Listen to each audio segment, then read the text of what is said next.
Halo teman-teman, selamat berjumpa kembali di channel Edi Berbagi, channel perbaikan alat-alat elektro dan elektronik bagi pemula, sama seperti saya teman-teman yang masih terus belajar teman-teman. Teman-teman, kali ini saya ingin berbagi pengalaman tentang perbaikan atau saya dapat bahan untuk kita sama-sama perbaiki, yaitu lampu emergensi teman-teman, atau lampu belajar teman-teman. Nah, jadi lampu ini katanya jatuh terus mati teman-teman. Apakah benar jatuh mati? Kalau jatuh terus mati berarti ini stroke teman-teman ya. Mungkin kemungkinan tensi darah tinggi teman-teman. Kita lihat saja teman-teman, ini sentra apa? Kalau lihat gambarnya sih kayaknya lampu belajar teman-teman. Coba kita buka ya. Saya belum ngecek ini mesin apa? Lampu kayak apa? Oh iya. Jadi dia ada charger teman-teman. Ada charge-nya. Charge-nya cukup besar teman-teman, 24 volt charge-nya. Kemudian yang perlu kita perbaiki ya ini dia lampunya. Benar lampunya seperti ini teman-teman, seperti gambar, tapi kok sesak ya. Oh, dia pakai per teman-teman ya. Nah, ini dia tampak lampunya teman-teman ya. Lampu belajar teman-teman ya. Jadi lampu belajar, katanya lampu ini udah tidak hidup lagi. Jadi dia pakai touchscreen atau apa ini teman-teman? Rupanya touchscreen ya teman-teman. Dia ada tanda powernya sini.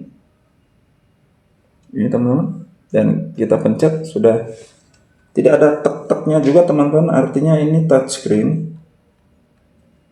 Ada sentuh gitu, mungkin ada per di dalam, jadi mode sensor teman-teman. Dan tidak hidup lagi teman-teman ya. Ataukah ini cuma lampu doang? Saklarnya di mana teman-teman ya? Tidak ada saklar. Tidak ada saklar sama sekali teman-teman. Ya mungkin benar ini touchscreen teman-teman. Sepertinya touchscreen ya. Mereknya Eglari teman-teman.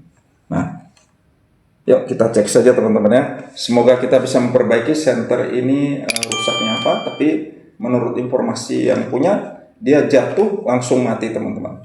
Dan sampai hari ini tidak hidup-hidup lagi. Dipencet-pencet pun tidak hidup lagi. Oke, kita periksa teman-teman ya. Semoga kita bisa memperbaiki. Ikuti terus dan semangat. Go!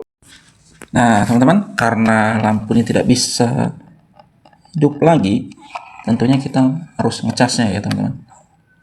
Jadi yang tadi keluar sesak itu dia memang betul modelnya ada pernya teman-teman, bisa dilipat. Oke.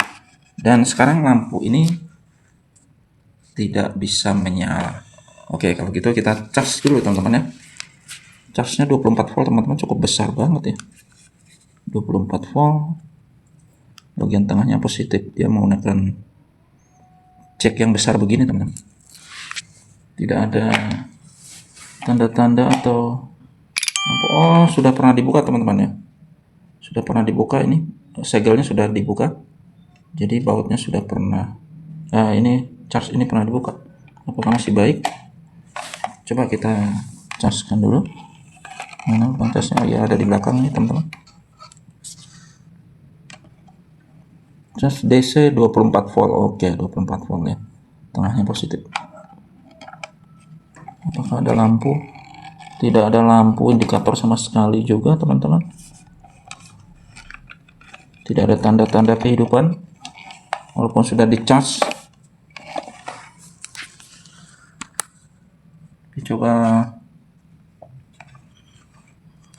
Coba kita periksa chargernya teman-teman ya. Jangan-jangan charger ini rusak karena sudah pernah dibuka nampaknya. Oke, coba saya ukur arusnya dulu teman-teman ya. Ukur voltasenya. Coba kita ukur saja voltasenya dengan DC volt tentunya teman-teman. Berapa volt ya?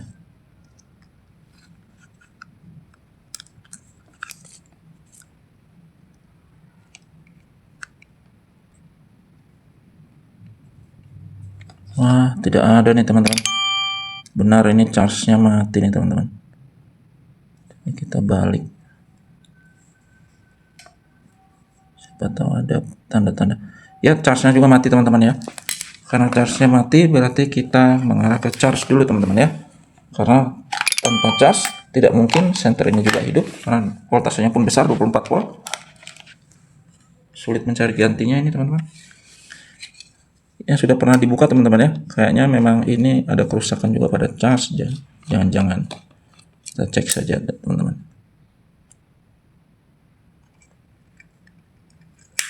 Oke. Kabelannya apakah ada kabel yang putus? Tidak putus, kabelnya bagus teman-teman. Ada tanda-tanda terbakar juga tidak ada. Oh, ini ada lilitan yang pecah, induktor yang pecah teman-teman. Tapi saya rasa mungkin mudah-mudahan masih menyambung saja.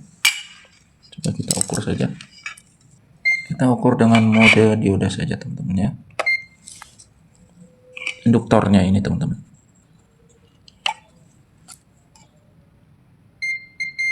Oke, bagus teman-teman. 0,1 ohm artinya induktornya bagus. Tidak masalah. Oke, kita ukur kabel dulu teman-teman ya. Kabel outputnya apakah putus atau kabel AC-nya ini. Kita ukur saja. Ini kabel yang keluar ke stop kontak jack ini teman-teman. Nah, hidup. Artinya ini hidup.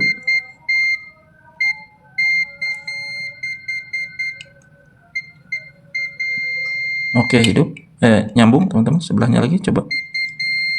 Oke, nyambung kabel AC-nya. Nah, sekarang kita ukur kabel DC outputnya. Yang tengah tentu merah karena tengah positif. Bagus. Pinggirnya, ini atau negatifnya. Negatifnya kenapa ini? Oh iya, hidup. Oke teman-teman. Kabel nyambung semua, artinya tidak ada masalah di kabel. Coba kita tes saja pakai listrik ya teman-teman. Oke, listrik sudah saya pasangkan. Sekarang kita ukur tegangan DC outputnya teman-teman. Di sini negatif, sini positif. Tidak ada teman-teman ya. Tidak ada sama sekali teman-teman ya. Malah nyambung ohm meternya. Coba kita ukur arus 220 dari capit buayanya apakah ada. Tegangan 226 volt ada teman-teman. Kemudian masuk ke ini AC-nya teman-teman. AC inputnya. AC input ada teman-teman ya. 225 volt. AC input ada. Dan kenapa tidak ada masuk ke sini ya? Oh ya, ini dia menggunakan resistor nih teman-teman gitu. Nah, ini teman-teman tidak keluar ya. Ini AC 224 volt keluar. Kemudian dia melalui resistor. Dan resistor ini putus teman-teman. Coba kita cek. Nah, ini teman-teman, ada resistor. Secara fisik dia baik-baik saja teman-teman. 100 ohm atau berapa sebentar teman-teman. Pakai lampu kurang terlihat. Kalau dari kamera kelihatan terang, tapi kalau di situasi sebenarnya ini gelap. Oh ya, memang dia coklat hitam-hitam teman-teman ya. Coklat hitam-hitam berarti 1 ohm teman-teman ya. 10 ohm. Coklat hitam-hitam ini 10 ohm teman-teman. Resistor 10 ohmnya ini putus. Coba kita ukur dulu. Kita cabut dulu listriknya teman-teman. Pastikan listriknya dicabut dulu. Dan coba kita ukur resistornya ini.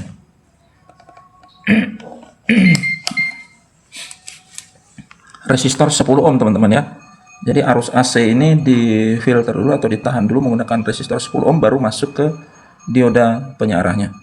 10 ohm biasanya berbunyi. Dan ini fix putus teman-teman. Oke, kita cabut dulu. Semoga cuman resistor ini aja. Nah, ini teman-teman resistornya. Memang sedikit agak menghitam maupun tidak terlalu hitam. Biasa-biasa saja, secara kasat mata dia baik-baik saja teman-teman ya. Kita pastikan lagi, kita ukur kembali menggunakan mode dioda. Kita coba ukur kembali apakah memang sudah putus teman-teman ya. Oke, sudah putus teman-teman, tidak berbunyi lagi. Coba kita pakai ohm meter saja. 1 ohm saja, kita ukur ada berapa mega ini. Tidak terukur lagi teman-teman, artinya putus sama sekali ya teman-teman. Kebetulan ada 10 ohm yang lebih besar wattnya teman-teman, lebih bagus tentunya. Cuman saja kakinya sudah pendek, semoga masih bisa diakali.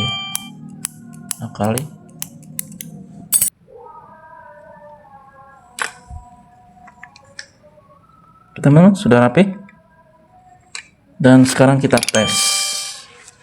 Semoga sudah ada voltasenya teman-teman ya.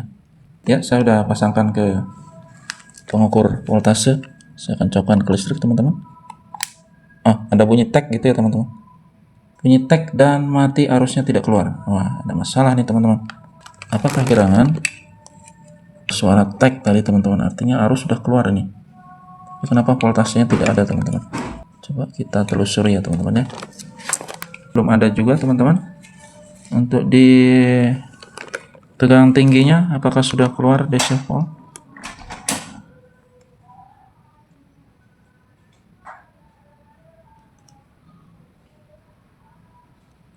Tidak keluar juga teman-teman. Dan apakah di sini AC-nya keluar atau tidak? AC dari ini belum setel auto teman-teman. AC-nya ada 225 volt. Kemudian setelah resistor apakah ada AC? Putus teman-teman ya. Resistor ini putus kembali. Artinya ada yang konslet nih teman-teman. Bisa jadi diodanya ini mungkin konslet teman-teman. Oke teman-teman, mungkin dioda ini yang konslet teman-teman. Coba saya cabut dulu ya. Saya tidak akan mengarah ke IC ini dulu teman-teman, karena ini komponen aktifnya hanya ada IC. Satu IC ini. Kemungkinan dioda ini konslet teman-teman, sehingga tadi resistornya bisa putus. Dan resistor yang tadi kita pasang sudah putus. Kita cabut dulu diodanya teman-teman ya, untuk memastikan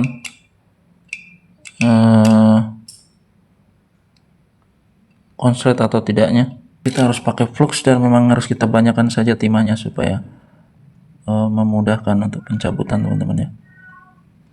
Saya biasa pakai timah saja begitu, dan saya panasi terus sampai dia betul-betul panas, dan nanti akan terlepas sendiri teman-teman. Kalau teman-teman punya solder uap itu lebih bagus. Nah, sudah loncat dia teman-teman. Oke, sudah saya cabut, saya ukur saja dulu di jalurnya teman-teman ya. Kita langsung ukur saja di jalur.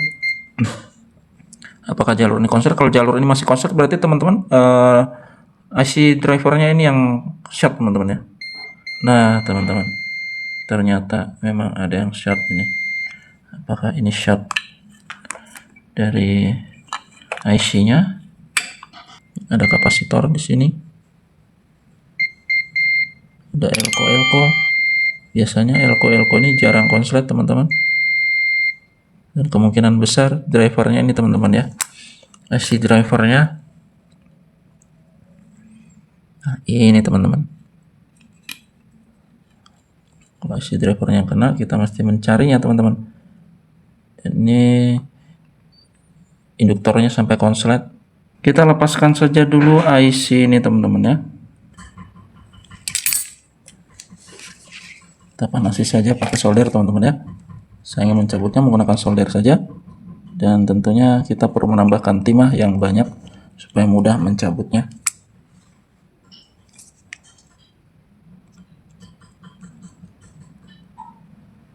Ya. Tambahkan timah saja di kaki-kakinya, gitu teman-teman.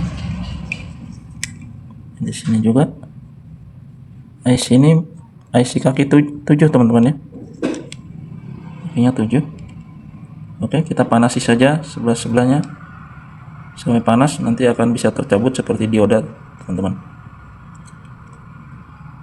Kalau teman-teman tidak mempunyai solder uap ya, dengan cara begini saja teman-teman lepaskan IC ini.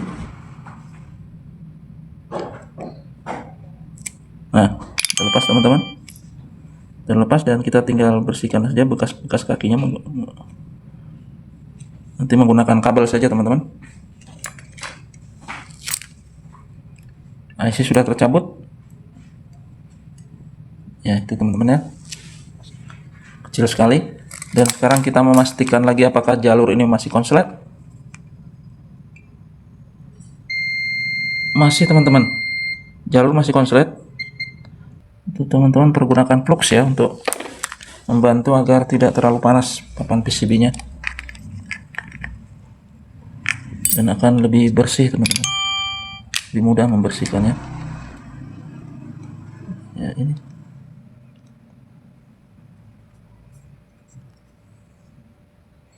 Ini teman-teman, berarti ada yang konslet nih teman-teman ya. Yang konslet apa ini? IC driver sudah saya cabut, dan dugaan saya salah. Apakah elko ini bisa konslet? Ya, kemungkinan konslet bisa saja. Kita cabut saja teman-teman. Kita babat ya, biar kita tahu apa yang menyebabkan sirkuit ini konslet.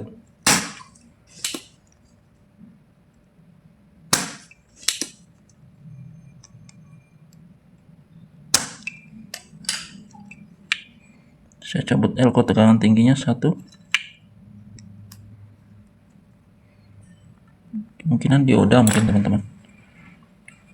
Elko ini memang jarang konslet teman-teman ya. Biasa lebih sering dioda perangkat-perangkat yang memang komponen-komponen yang memang aktif. Kalau elko ini jarang sekali konsletnya teman-teman. Ya, elko tidak konslet. Dan masih jalur ini masih konslet. Kita ukur elko-nya, pasti tidak konslet karena memang elko ini jarang konslet teman-teman. Baik-baik saja. Coba kita pastikan dulu konslet semua nih teman-teman. Oke, sudah kita cabut semua. Coba kita keluarkan trafonya ini. Trafo sudah saya cabut, dan sekarang kita ukur jalur teman-teman. Apakah masih konslet? Dan jalur sudah bersih teman-teman ya, bebas dari konslet. Dan trafo inilah penyebab kekonsletan ini teman-teman. Saya akan memasang diodanya, tetap menggunakan solder teman-teman. Kita bersihkan dulu kakinya dari itu ya, timah teman-teman. Kita membutuhkan kabel serabut ya. Biasanya ada dijual juga di toko-toko elektronik. Bisa menggunakan kabel serabut biasa saja untuk membersihkan sisa-sisa timah agar mudah menempelkan komponennya kembali teman-teman ya. Saya panasi saja begitu, dan maka timah-timahnya akan bersih, betul-betul bersih teman-teman ya. Nah, kalau sudah bersih, saya akan tempelkan kembali dioda ini teman-teman, dan saya akan solder ulang teman-teman.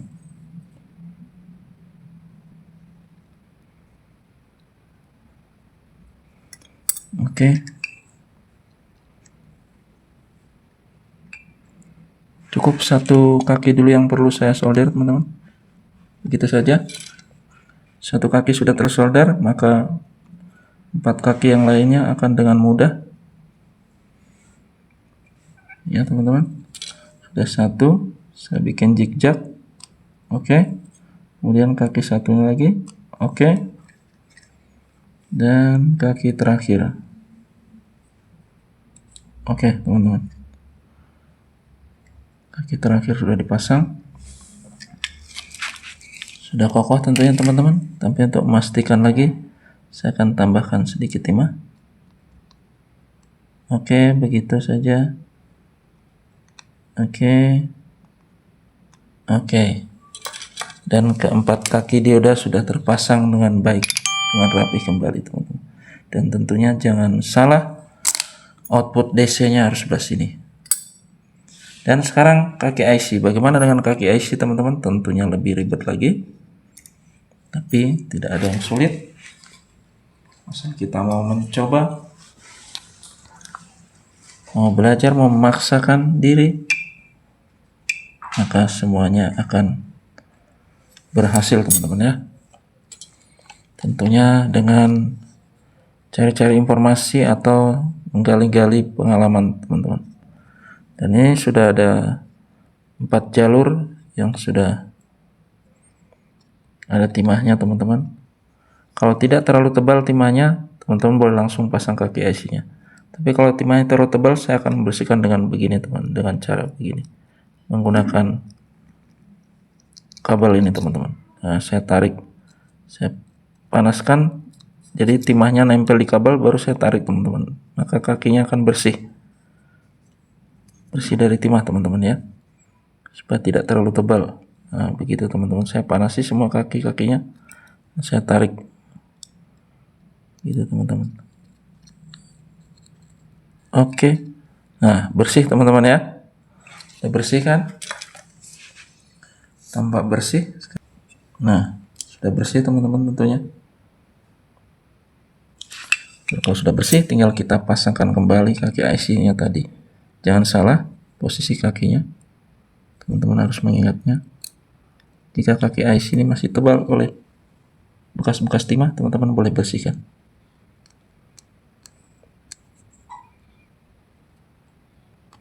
Kadang-kadang di bawahnya ini ada lem teman-teman, jadi tinggi. Teman-teman boleh bersihkan. Dan dilihat di PCB kaki satunya di mana. Tentunya ada tanda juga di PCB-nya teman-teman. Ada angka atau cekungan. Nah, ini ada cekungan teman-teman. Ada garis cekung. Gambar IC. Disitulah arah kaki pertamanya atau titiknya. Nah, ini. Di sini ada titik, di sini ada gambar cekung. Jadi kita tidak usah ragu lagi.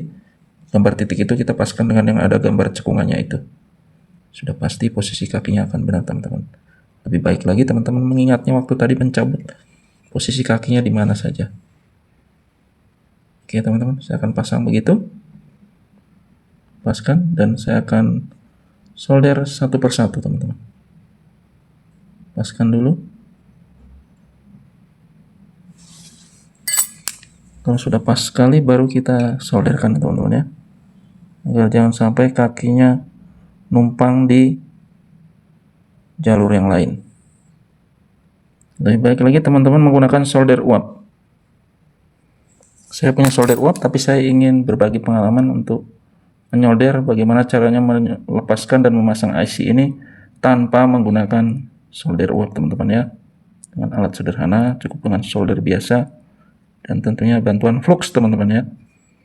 Teman-teman harus pakai flux agar memudahkan untuk penyolderan, dan PCB-nya tidak terlalu panas teman-teman kalau menggunakan flux. PCB tidak terlalu panas sehingga tidak merusak jalur PCB itu sendiri teman-teman. Yang perlu diperhatikan, karena di sini kakinya cuma 3, yang di sebelah sana yang 4, tentu saya akan lebih memperhatikan yang 4-nya teman-teman ya, untuk memposisikan kakinya agar betul-betul lurus. Jika dirasa sudah lurus, teman-teman boleh solder salah satu kakinya teman-teman ya. Nah, saya akan menyolder salah satu kakinya teman-teman. Setelah sudah lurus, saya akan menyolder salah satunya. Dimana saja terserah teman-teman. Ya, saya pilih yang paling pinggir dan saya pastikan lagi dengan kaca pembesar tentunya. Dan sudah lurus teman-teman ya. Posisi sudah lurus. Tinggal kita lanjutkan penyolderan sampai selesai. Caranya teman-teman tidak usah kasih timah dulu. Cukup memanasi yang sebelah sini dulu. Sambil teman-teman tekan ya tentunya. Tekan pakai pinset. Sambil teman-teman panasi kakinya. Boleh begini, lebar saja supaya enak menekannya. Ya begitu. Tadi kaki yang satu yang sudah disolder jangan diganggu dulu supaya dia mempertahankan posisi duduknya IC ini. Nah, sambil ditekan teman-teman dia langsung turun teman-teman. Nah, sudah 2 kaki, 1 kaki. 3 kaki sebelah sini sudah teman-teman. Dan sekarang tinggal posisi kaki yang 3 yang belum disolder di sebelah sini teman-teman. Di sebelahnya lagi. Sambil saya menekan ini teman-teman, bodinya. Dan saya panasi satu persatu teman-teman. Dari ujung sana, tengah. Oke. Nah, kelihatan timahnya basah-basah karena kena panas solder teman-teman. Nah, itu udah dipastikan semua sudah nempel teman-teman ya. Sudah nempel dengan bagus, itu bisa dipastikan. Kalau teman-teman ingin memastikan lagi, teman-teman boleh tes pakai tester ya. Teman-teman ukur di kaki-kakinya ini, yang kaki pin atas, teman-teman totalkan dengan PCB yang disolderkan. Apakah bunyi? Kalau udah bunyi berarti pertanda itu sudah connect atau tersolder. Oke, kaki sebelahnya lagi. Oke, kaki sebelahnya lagi. Oke, kaki satunya lagi. Oke, kaki sini terkoneksi dengan baik ya. Dan kaki yang ini. Nah, bisa mengukur dengan jarak jauh teman-teman ya. Kalau teman-teman melihat kaki ini misalnya terlalu dekat, nggak yakin, jauh aja, cari jalur yang sama yang terhubung. Oke, ini sama kaki. Nih, oke, ini sama kaki ini. Oke, ini sama kaki IC-nya yang ditotal teman-teman, jangan PCB-nya. IC-nya, kaki IC-nya ditotal. Nah, sudah tersambung semua teman-teman. Untuk meyakinkan lagi, teman-teman tambahkan timah sedikit lagi pada kaki-kaki yang tadi kita solder itu teman-teman. Ya, begitu teman-teman solder. Kalau ada flux nggak usah takut akan nempel teman-teman. Dia akan langsung memisah sendiri-sendiri. Itu rapi teman-teman ya, tidak ada yang nempel atau bergabung, pastikan lagi gitu teman-teman.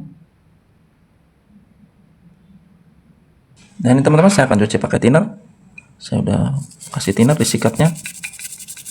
Teman-teman membersihkan flux atau bekas solderan-solderan begini, teman-teman pergunakan thinner saja ya. Hasilnya memang bersih dan sangat bersih, dan menghindari dari gram-gram atau timah-timah kecil yang mungkin tersolder nyambung nempel ke kaki-kaki komponen yang tidak seharusnya tersambung, yang menyebabkan konslet. Oke teman-teman, selesai sudah, dan bisa dipastikan kaki-kaki IC tersolder dengan rapi tanpa ada yang konslet teman-teman ya. Nah, itu rapi semuanya. Dan kali ini kita menelusuri atau mencari kerusakan trafo. Inilah penyebab kerusakan dari charger ini teman-teman ya. Jadi memang vital sekali. Informasi ini sengaja saya bagikan untuk kita melacak kerusakan. Jadi teman-teman, hal-hal yang tidak mungkin bisa saja mungkin terjadi pada elektroniknya teman-teman. Kita tes lampu yang rusak ini teman-teman. Saya akan coba teman-teman ya. Apakah ada kehidupan?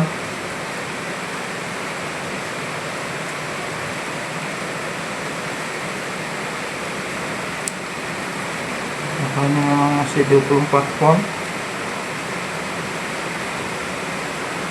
Ya, 24,1. Belum juga ada. Oh, hidup teman-teman. Kaget saya teman-teman, ternyata touchscreen.